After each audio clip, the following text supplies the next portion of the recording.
What's kickin', chickens? Allow me to introduce my best friend, my M18 Impact. Every guy with a big mouth and dainty wrists needs a big, muscly friend to have his back. Every George needs a Lenny. Every Yzma needs a Kronk. And you can't afford the tool truck, so this was the best you could do. They're great to have, but still not cheap. And I need an impact gun to keep up at Lazy Acres in case I need one in a pinch, but cash and storage space are limited, so I can't justify two of these things. I do, however, keep one of these M18 hammer-equipped drills up there in the camper. But while impact guns hammer radially, these hammer drills hammer axially. Great for chipping through masonry, but ironically not for busting nuts. But what if there were some vintage, forgotten tool of yesteryear that could make this hammer radially?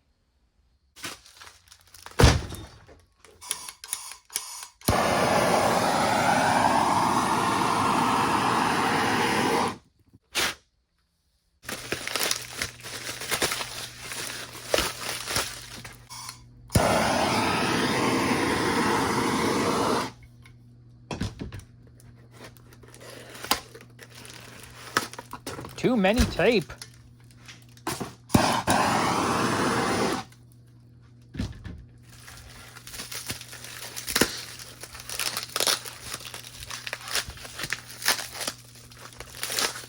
From Vermont American, a tool company based in Kentucky, and confectioner of fine power tool accessories for years before being bought out by who else but Robert Bosch. This U-Impact It drill adapter turns your regular old power drill into a powerful 3/8 impact gun. Allegedly. Will this $30 eBay find be the answer to my problem? If I were a gambling man, and I am, it's a serious problem, I'd say no.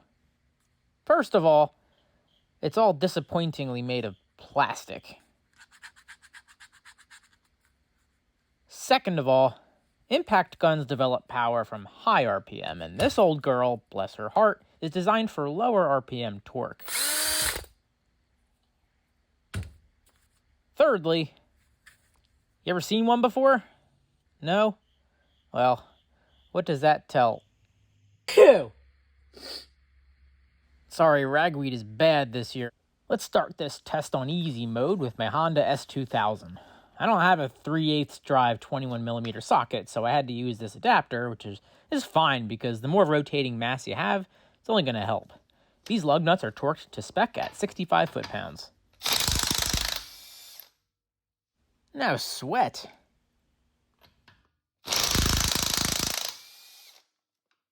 Next up is my Supra. These heavy-ass 18x9s are torqued to 80 foot-pounds.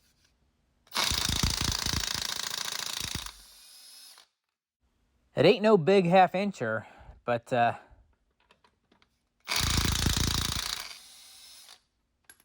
bought this as a gag tool, like a joke, but suddenly the joke isn't so funny. Damn thing works.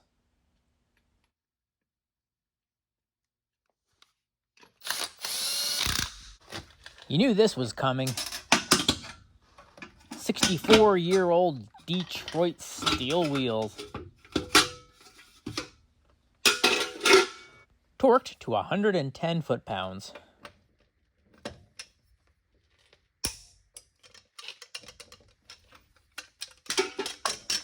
Even if this fails here, I'm still impressed with what it did so far.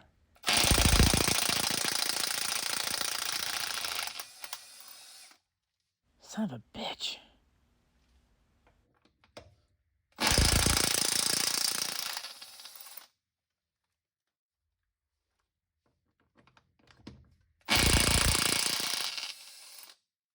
This runs just like my M18 Impact when the battery's almost dead, which is better than you'd think. So how much torque can it possibly make? I don't got no fancy Dan torque measuring device. I have a nut. And a bolt. And my Pop-Pop's old vise. If you ever see one of these at a yard sale, buy it. The new ones just suck.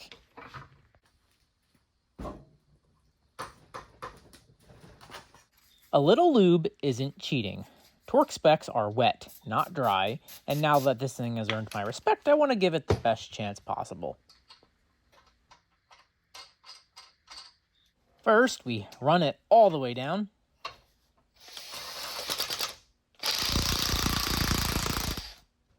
Second, we try the first thing again, but this time better. Say hello to my little friend.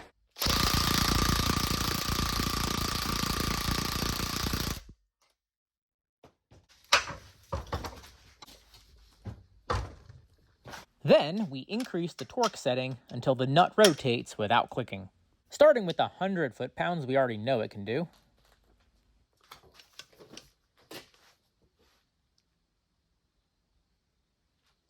Huh.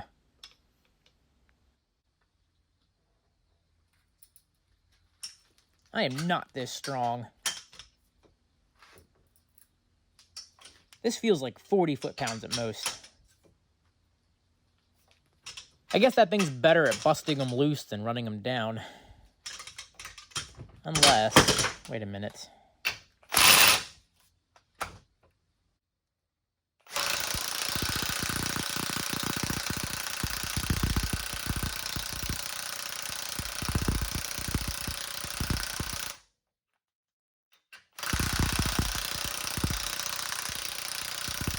Maybe should have checked to make sure I wasn't using bolts forged from Parmesan cheese.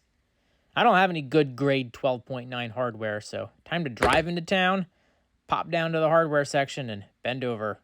Looks like the blue bastard stopped carrying grade 12.9. Orange Store Bad did as well. Should have just gone to Ace Hardware. Ah well. I'll make up for strength with girth. Excuse me. Alright, take 4.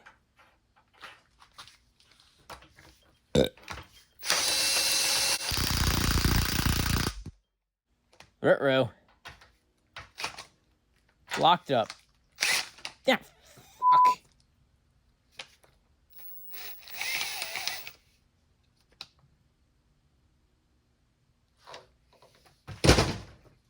It really jammed my thumb. Mazel see how it did with that last dying breath. Is it over 120?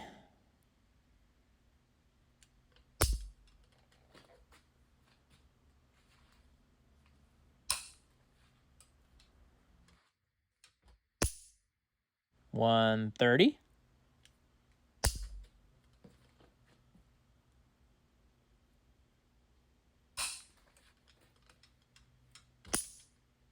$140.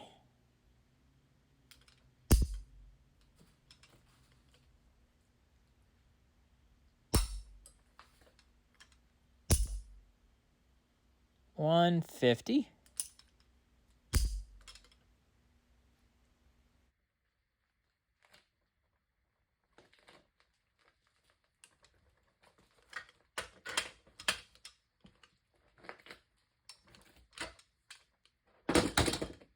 Remember when you could drive to a store and buy a quality 5/8 bolt that would take more than 150 foot-pounds without stripping like Tila Tequila? Remember that scene from Cloverfield? Also, I think Alien? I never watched those movies. I get nightmares super easily. Still haven't gotten over Mars attacks.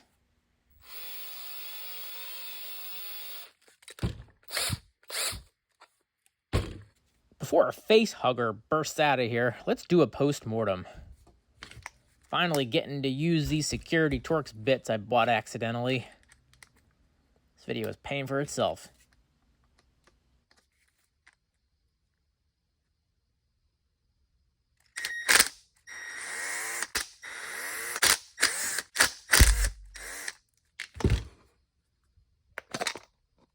Well, that was disappointingly easy. Even more disappointingly, an intragranular fracture on one of the hammer's dogs.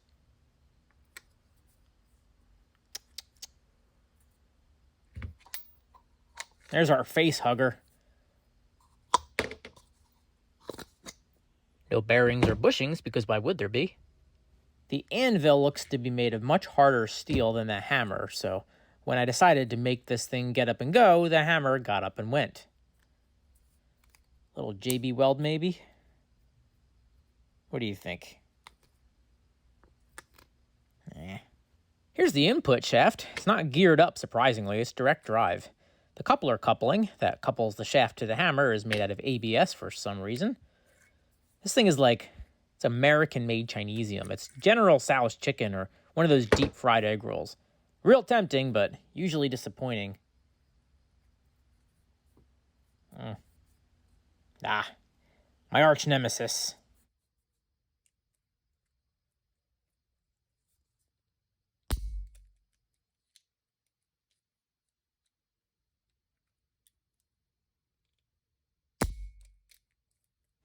Come on, you bitch. That always works.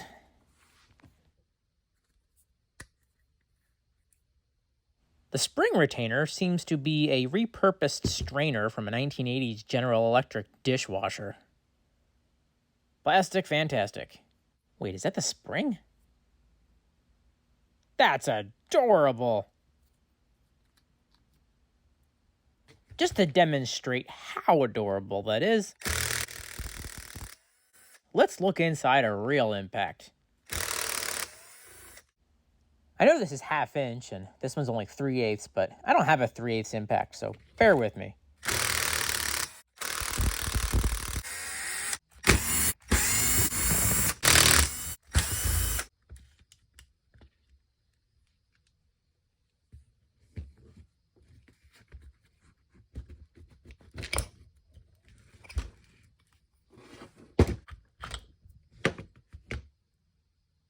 Now that's a spring.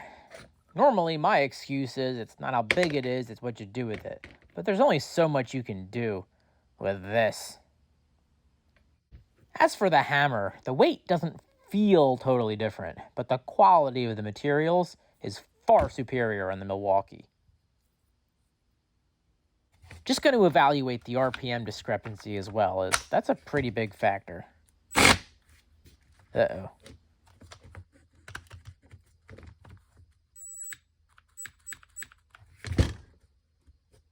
I hate when the plastic body is the only thing keeping the rotor aligned.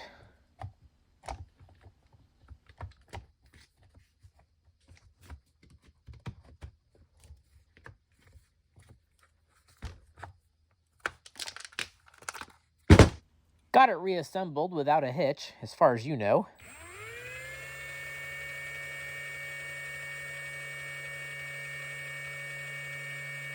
The firmware is going to vary the speed based on load and feedback from the Hall effect sensors, but let's say it's at least 6,800 RPM.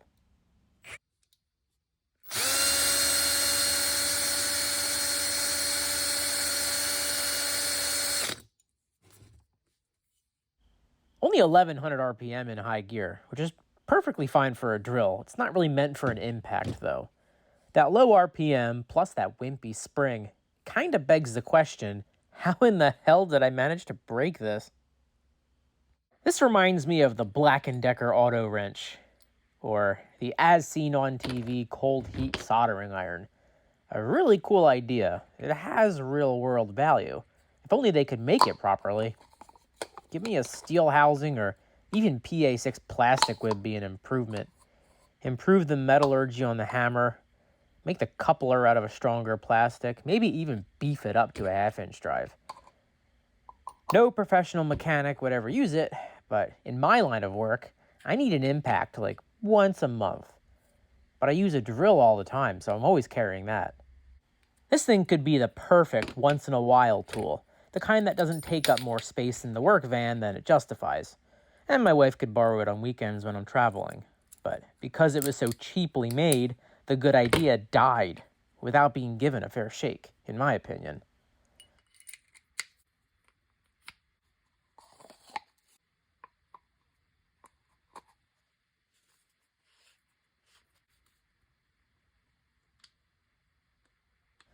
Let's see how this works with one dog instead of two. Hopefully it turns out better than where the red fern grows.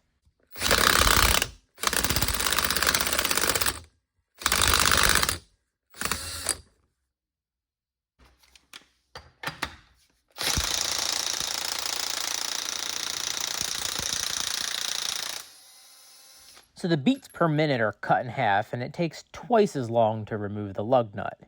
It does work, but I think I have an idea to get the beats per minute back up, even higher than when it was new. Hold on to your dicks. 1/2-inch drive impact socket, 1/2-inch to 3/8 adapter, U-impact adapter, 1/4-inch socket, 1/4-inch to 3/8 adapter, 3/8 to 1/2-inch adapter, and my old friend here.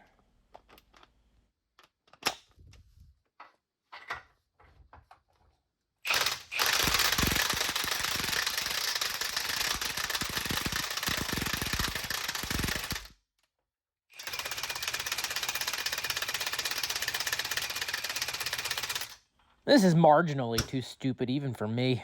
I'm going to bed. Good night.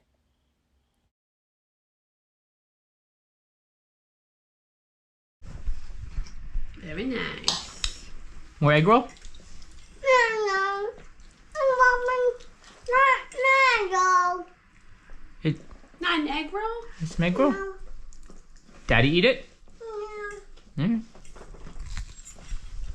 Oh, Daddy's eating your egg roll. Philistine. Yeah.